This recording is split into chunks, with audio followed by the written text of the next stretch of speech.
Hi people, how y'all doing? Welcome and welcome back to the channel. It's Sandra here and I'm back again with another video. And this is between Douglas Murray, women who wear the hijab. I think I've gotten into a video like this and it's always very interesting to just hear, conflicting opinions and ideas and all of that, right? So with no further ado people, let's just delve right into the video. With me now are Shalina Litt, a writer and a blogger who's also a child behaviour specialist. I'm also joined by Sahar Al-Faifi, a community activist who's also a molecular geneticist. And Fatima Barkatullah is the director of the Seeds of Change Muslim Women's Conference, the largest of its kind in Europe. Also here are the writer and commentator Douglas Murray, Kola Hassan, who's a lecturer and advisor on Islam, and last but not least, the writer and broadcaster Yasmin Alabai-Brown. Can I just begin with you, Fatima? Yes. 56% of British people don't really support the wearing of the full face veil in public. They don't want it.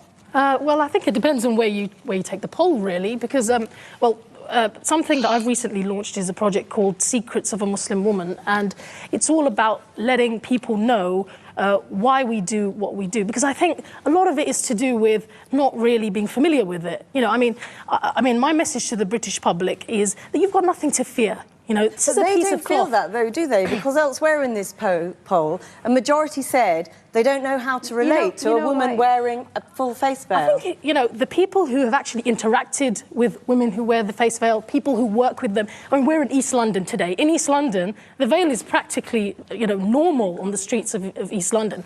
People who've actually interacted and worked with women who wear the veil have absolutely no problem with it. Douglas I think Murray, it's the fear of the unknown. Douglas Murray, would you like to see the veil banned here? Well, I think, like a majority of British people, I think that it should be banned in public places, particularly places like courtrooms, where it's absolutely imperative that a jury are able to see the faces of people who are accused. As for an overall ban, I think, look, my own opinion is that NIQAB is highly undesirable. I think that we live in a society where people do show their faces, where huge amounts of our social interaction depend on people showing their faces. I think that it's very difficult to enforce a ban in public places like streets, but it should be certainly a desirable thing to discourage its wearing. To impose a ban, but in principle you'd like to see one because you think in Britain it's unacceptable. In public buildings, in courts, in schools and places like this, absolutely, I think a ban would be very sensible. In streets and so on, I think it's difficult, but it should be societally discouraged. Fatima? No, a ban, I think it's a complete overreaction. Look, the niqab has been part of the British landscape for the last 20-odd years, okay? Muslim women have been going about their business. We've got a radio presenter here, we've got a scientist, we've got talented Muslim women who've got a lot to give to this society, who've been doing so and been very sensible about it. When we need to remove our face veils, we do it. But how do you think we get through airport security? I mean, what about the fact that 56% of people are saying they don't want it here? You know what? I'm not surprised at all, because when you know that high-profile politicians making such offensive comments and big fuss about it, I am not surprised when the public say they are against it. We show our faces. Exactly. The British society, the fabric of the British society is respecting the public freedom. We are British. Public freedom is part of it, the religious freedom. What about the fact that people feel uneasy? They said they don't know how to relate to women who have their faces covered. First of all, let them interact with us. Let us be open and engaging with them. This is number one. Secondly, 80% of communication in the world does not involve face-to-face. Twitter, Facebook, phones doesn't involve face-to-face communications. The issue is the problemization here. It's not existent problem at all. I'm sorry, I worked in this area for 7 years. About 15 years ago, and this was not, as you said, a norm. This has been imported and exported for reasons which we haven't got time to go into. We live in a society, in this society, and we live in a country which is very, very complicated.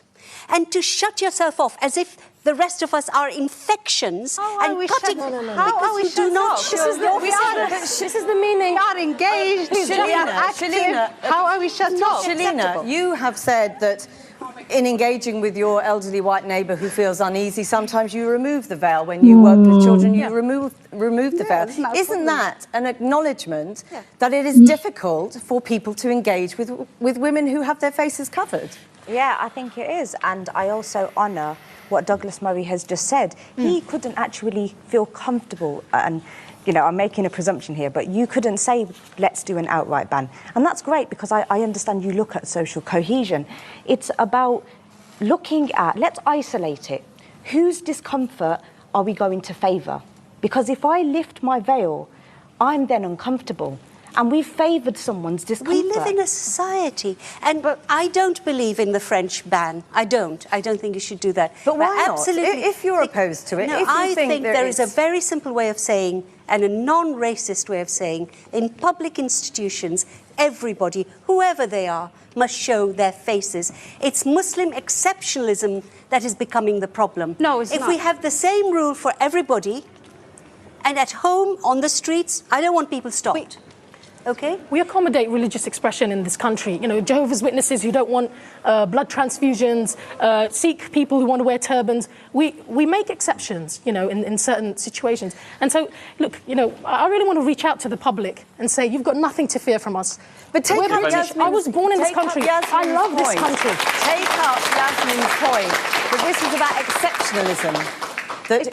Take up Yasmin Alabai-Brown's point about this is about exceptionalism. We accommodate, don't we, in this country, and in my country, Britain, we accommodate religious expression. And we do make exceptions for people. And there's nothing, and that's what I thought. And we cannot destroy the minorities and the religious belief in the name of equality. But what if the majority feel uncomfortable, feel uneasy and say they don't want it? I think then the onus is on us as well, isn't it? I mean, to actually reach out. And I'm hoping that this is just going one step towards that, to say to people, look, you know, we're human beings just like you. But if I may very quickly, religious freedom is an extremely important thing. And I think most people who would agree, I hope in this room, that Britain is the most tolerant place in the world to live, including as a Muslim. Yeah. But let's just add one thing to this, if I may. The issue of social interaction is very important, and not just to me, but obviously to a majority of the British people. Yeah. What I say tonight, what Yasmin says and other people say tonight, people see our faces, they know who said it. I'm sorry to say this, but nobody knows who you are.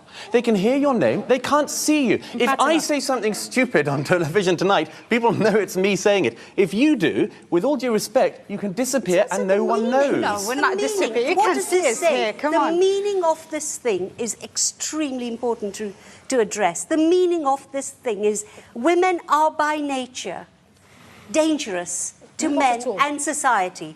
Therefore, they must be covered, they must be buried. That's the meaning of it. And that's what I cannot accept. I mean, Fatima, come back on exactly that point, because we have spoken to women who say that they cover their faces because they don't want to incite passions among men. I mean, that is essentially Yasmin's point. Well, look, essentially, I think, you know, that's Yasmin's opinion. No, it's not my opinion. Yes, it is. It is your opinion. Ask the Taliban. Ask Taliban why they're imposing it. Yasmin, you know, I'm really sorry. Maybe you haven't really met women in niqab. I would like to invite you out to my house. You know, you can see my face. We can sit together. We can have a laugh. Yes, but and then I think it will change your opinion. Couldn't come to your house and see your face, though, could he? I can assure you I'm not going to be aroused. He could meet my husband. No, you're welcome. You would be welcome to, you know, come to my house. Hassan, yeah, can I ask, I mean, you used to wear the niqab and then changed your mind. Why? Two main reasons. One was theological. I made some attempt to actually study the whole notion of niqab in Islam, and I found that it's not actually mandatory. The hijab, the headscarf, is mandatory, but the niqab is not. It's part of Islamic society right from the beginning, but it's not mandatory. Just go and read a little bit of Ibn Kathir, for example. Yeah, I'm a scholar in training, actually, so I do know that. And secondly, we have a social function in society. We are here to interact with society. We have to have a social consciousness. We have to benefit society. We have to interact with society. And I realized in those 3 years I was a nobody. Nobody wanted to talk to me because they couldn't talk to me. I could smile until the cows come home, but nobody could see me smiling. You see, that's a very good point, isn't it? Because you say you were a nobody, and yet many people in our poll disagreed with this notion that it was empowering in any way. And I bet you there were many Muslims in that survey. Most Muslims don't care for this either. So to say British as if it was, you know, non-Muslims, most of us daren't speak out. When I do, I get death threats. I've had emails just this week from NIQAB. He's calling me a prostitute. What is this freedom that we have? We can't even criticise what is not acceptable, actually. You are free to criticise. I mean, what do you make of that? Making in a free democracy, making her views known and getting that sort of... That's fine, we're happy about it. I think the issue that we... But about the response that she gets. Well, that's wrong, terrible. obviously. That's It's terrible. It's absolutely terrible. It's not acceptable. We should be able to discuss it. We should be able to talk about it. And I acknowledge that people feel uncomfortable. One of the problems is that the minute religion comes into it, what happens with the people who do wear the niqab often feel they are religiously superior and more pious than people who Nobody don't. has said that today. Nobody has said that today. Let me just move it out to the audience, if you would. Sophia, I'm right in saying you also used to wear the niqab, and you again decided not to. Yes. Why was that? The reason for that was that, and that was a personal choice. I had an incident where niqab was pulled off me, and it really frightened me, and I became very, very anxious. But I feel very strongly about some of the things that's been said here. One of the things that you've been, for example, Yasmin, you've said about freedom of speech and how people are threatening you. I think that's completely unacceptable Islamically. We can't be responsible for all the Muslims and for all the people around the world. But I will say that just like you have the freedom of choice to express how you feel, we have the freedom of choice. I have a freedom of choice to not wear a niqab, and she has the freedom of choice to wear a niqab. Did you feel that you were forced out of wearing it, or did you come to a different view about it? Yeah, one of the things it was a very personal choice for me. It meant a lot to me to wear the niqab. This is not shopping in Primark. This has a meaning, and it's the meaning I'm arguing about. And actually, but that's your perception. Let me explain to you the meaning then. It's a suggestion of your argument that these women don't know what their own choice is. That's your perception. They absolutely do know, which is why I'm objecting to it. Jasmine, but that's your perception. You think that this is how you... my perception... Very specific, if you would. You were a psychotherapist. Yes, I'm a psychotherapist. But you deal with women who are forced into wearing the niqab. Another thing I would mention to regarding communication, in the 9 years of counselling with Sakina Muslim Counselling that I do, all of my clients, majority of them are all we do phone counselling. And a lot of good work is done. I don't see their face, they don't see my face. So it's not really about looking at someone and really connecting with that person, because we don't connect with the outer, we connect with the inner. So you think the loneliness that you talked about seeing in these comes from where? But not a single person, not a single woman has said to me, my husband has forced me to wear a niqab. What the issues they do have is regards to niqab, I am fearful to go out. I'm at home, I'm lonely, I'm depressed. I don't even want to go out because I feel like I'm not accepted. And the other thing I really want to express is that where is the humanity? At the end of the day, as a woman, as a person, as a human being, where's my right to be who I am? This is my identity. You have that right. You have that right, and you exercise it, and so are all of the other ladies in this room. But the question is whether or not, and I would ask this of I think, everyone in the room who's covered, do you think that by covering your face from everyone else in society, you are exacerbating difference or making it less bad? Mariam, would any of you at least recognise that you are exacerbating a difference? Is this divisive? Well, first and foremost, I think we need to look at human rights, okay? In 1998, there was the Human Rights Convention, okay? Under Article 9, it specifically says we all have the freedom of expression, we have the freedom of belief, we have the freedom of so many things that, like in this country, I thought great... Mariam, on Douglas Murray's point, on Douglas Murray's point, that this is... do you understand that many people feel this is divisive? It is a curtain between you and the rest of society. Well, to be quite frank, I think people are free to feel how they want. It doesn't. I don't care how you feel. It's really no. Wait. Really and truly, it's about my human rights. My human right, I am allowed to cover. You don't have to just agree. Very briefly on the point that many people in the survey said that they feel unease, they feel uncomfortable, they feel anxious. Well, to be quite frank, I feel like that towards emos, but that's all right. Can I just point out, there is something fundamentally ludicrous about somebody dressed as you are talking the language of modern human rights. Absolutely. Fundamentally ludicrous. That's in your mind. That's in your mind, Kola Hassan. This lady is constantly talking about rights. As a Muslim, you should know that responsibility is there as well. You have a responsibility to society around you. Exactly. I'm a community organizer. I'm a scientist. I am engaged with the community, so I'm not isolated. You have a responsibility. Sorry, 1 second. You have a responsibility in wider society. Well, obviously speaking, as a Muslim woman right now, all this talk about there being a fear of us. Well, fear stems from ignorance. For them to be fearful, they need to understand us, and we need to understand them. Obviously, as British citizens, we do understand them. We were raised in British schools. We were some of us go to university here, we work here. We understand the British culture, but do you really understand the Islamic culture? Pardon me, that's not the role. You can't possibly understand the British culture because there's been hundreds of years.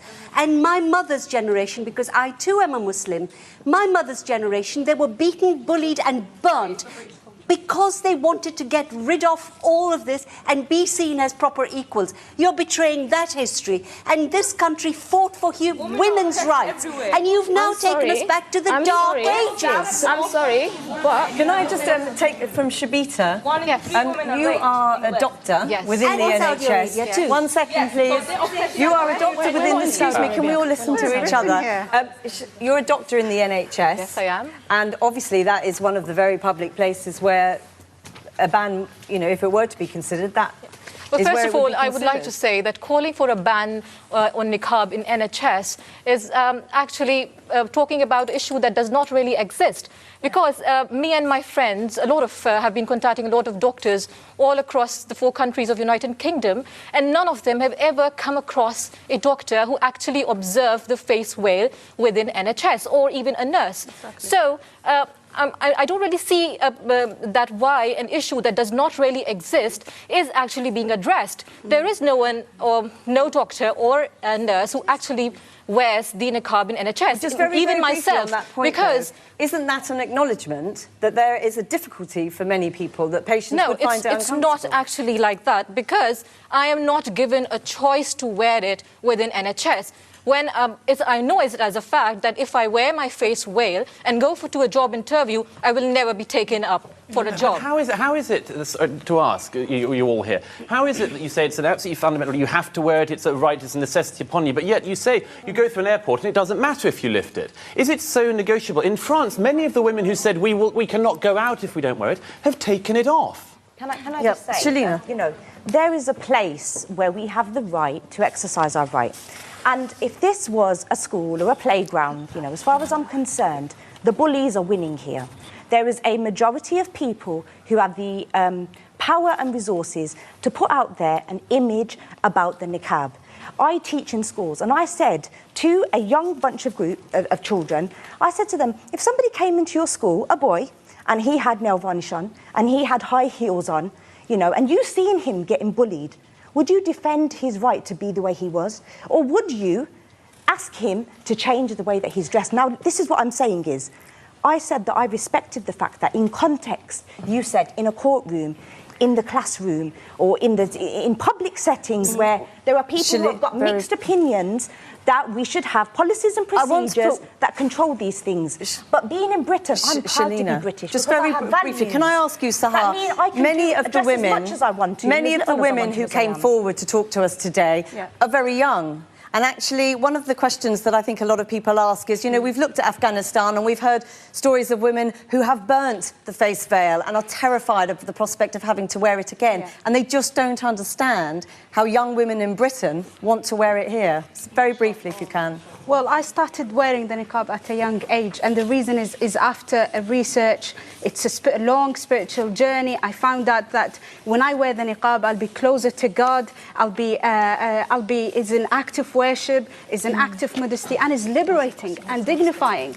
And since then, I've never changed my mind. And although my parents, my mum, my sister, don't wear it. It's me. It's my personal choice. But yes, and in a free society, the opinions of other people also have to matter. It's not just about you exercising your choice. The way other people feel about that should be of some concern to you. But these feelings are coming from negative prejudices. We have coming from you don't want men's opinions? No. You don't want men's opinions?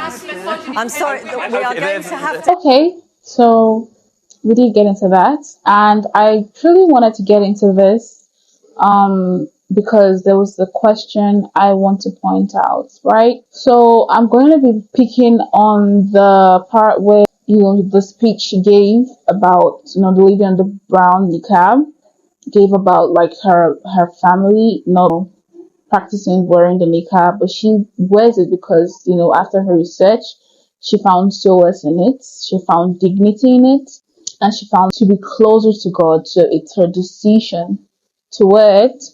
And Douglas was coming from a point of, in a free society, where people have different opinions, you're supposed to be accommodated. Now, that's where I want in a free society, you doing things and dressing to accommodate others is beautiful. It's very considerate, and it tells on the individual's personality, and it tells on who you are, because you're aware of your environment and you're accommodating and all of that good stuff, right?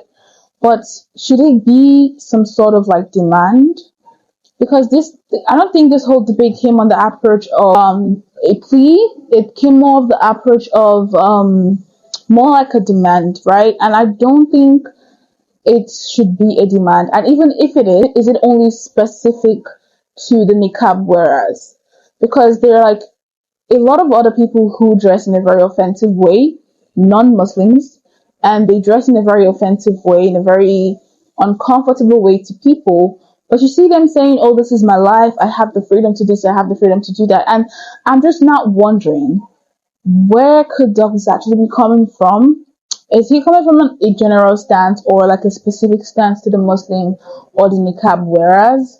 And as a free society, do people have the obligation to be accommodating to people? Do not get me wrong. Obviously, everyone would know that people who are thoughtful and are accommodating to like people in the environment, they're like amazing people, right? But should it come from like an obligatory stance or a personal decision, right? So that's actually a question I've been pondering on, and I said to put it out there to know what you all think about that, right? So please do share your thoughts and opinions with me. I'm really, really going to appreciate it. But we've come to the very end of today's video. Thank you all so much for joining me. And do also like, comment, share, and subscribe to this channel. All of that good stuff. If you know that this content, resonates to you in some way, I'm really going to appreciate it. But let's keep on staying safe and healthy. Until our next one. So, bye.